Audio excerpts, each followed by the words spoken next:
Okay, here's the Trident TSM.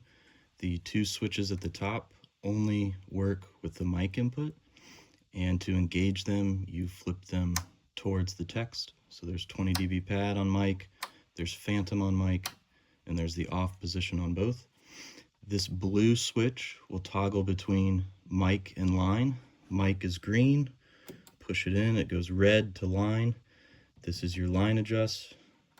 This is your mic adjust. You can use polarity, that works on both. These two you do not use, they're for the insert, keep those out. This is for panning, you do not use. This entire section here you do not use. The output fader is the leftmost green fader. So right now we have a kick going through it. You can hear the kick. If I bring this down, it goes down. Typically I'll just leave this up. This fader do not use.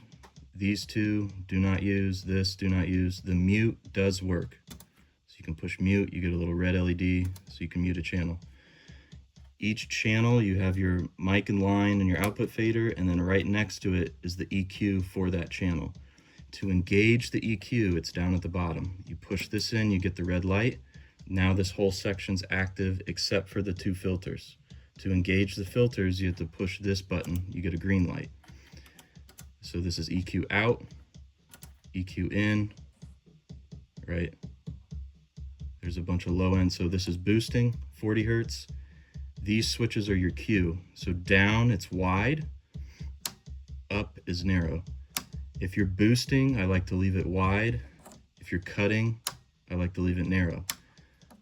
There's a detent in the center of the fader so you can bring it back to unity, but it's basically your Q, your boost cut, and your frequency select.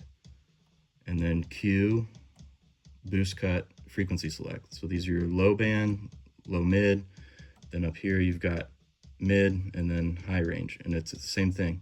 Q, boost cut, frequency select. Q, boost cut, frequency select.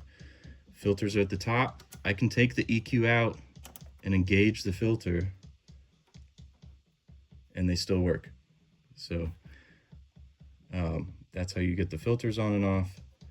And yeah, right now we got a kick on this side that's mic in, it's on green. So this does nothing on the line. But if I turn up mic, and I got my overload indicator down here, I can pad it, bring it back up. If I take the pad off, it's going to be blown out. And if I switch to line, there's nothing on the line input, so you get nothing.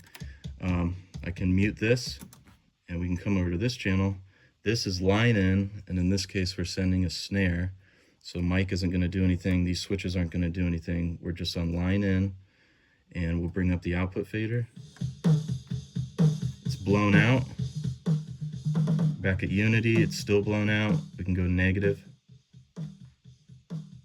So there you go, there's a snare right there. If we switch to mic, we get nothing because there's nothing plugged into the mic.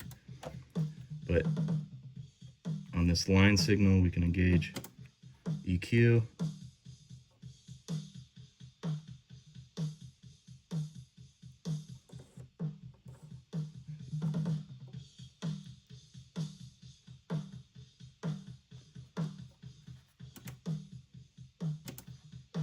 So everything's working just fine.